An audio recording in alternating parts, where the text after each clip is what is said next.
mga kabayan. Again, my name is Jadel Banyo, your licensed worker.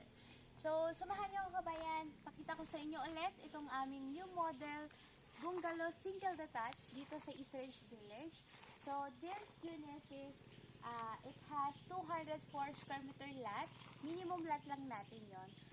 Meron kaming mas bigger lot. So, if you want mas bigger, meron kaming available. So, this unit is, meron na siyang provision for second floor. So, kapag na-turn over na sa ating unit, na-approve na tayo sa Pag-ibig or bank, pwede tayong mag-extend for second floor. So, naka-ready na yung ating pundasyon para sa second floor. So, as you can see, we have wide space dito sa front. So, this side, yan, side na yan is landscape garden natin. So, space for garden and ila-landscape na natin ito sa turnover. And then, here, this side naman is for your parking.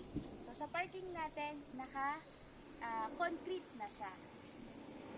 Then, nakikita mo this side, so space to connecting sa kitchen.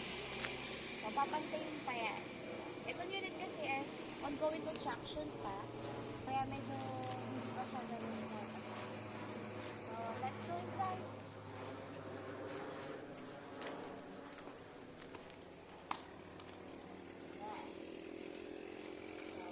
Pagpasok mo, complete turnover na tayo dito. Naka-tiles na yung ating floor. Naka-paint na yung ating interior and exterior. And then this side is sliding window. Itong side na to is space for living area. So maganda dito maglagay ng L-shaped sofa. Here. And then this side naman is for dining area. So, maganda dito kasi meron ka ditong glass door, sliding door. So, glass na siya, connecting din sa kitchen and sa parking natin.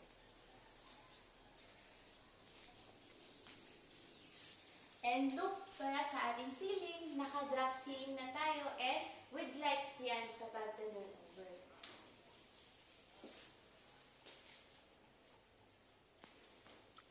So, dito naman, meron tayong maluwag na hallway going dito sa ating bedroom 1. So, bedroom 1 natin is, meron na siyang provision for aircon. And then, nakikita mo maluwag yung room natin. Tapos, ang ceiling natin dito is naka-drop ceiling din.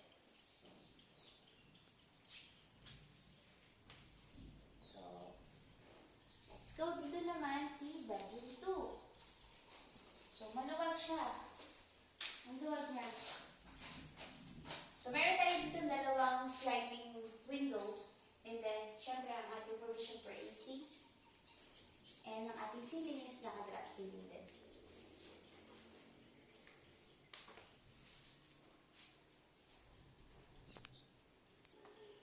So, ito naman ang ating toilet and bath.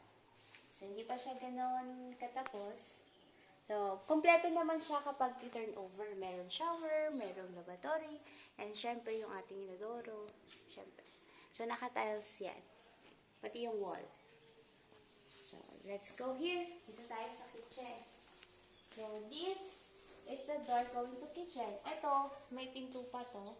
Tapos, itong space na to is for kitchen. Yan. Makikita nyo, maluwag yung kitchen natin. Yung kulay green na yon, hanggang dun yung lot. So, imagine, ang laki pa ng lupa dito sa kitchen. So, pwede ka pang mag-extend dyan. So, kapag na-turn over sa yung unit, pwede ka pa dyan maglagay pa ng another room para sa maid's room mo or sa storage or whatsoever.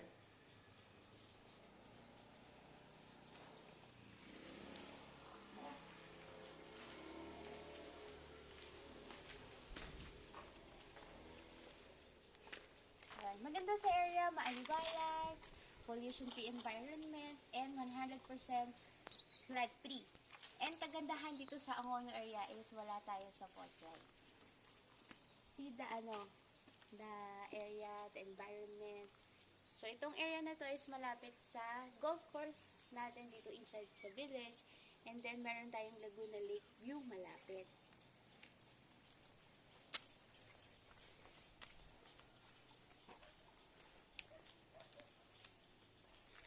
So, ayun mga kabayan, if you want to see this in actual, we have free site tripping every day. Just DM me or call me po, 0997-687-3476 and look for me, Judel Banyo po. Let us guide you home po. Ingat kayo.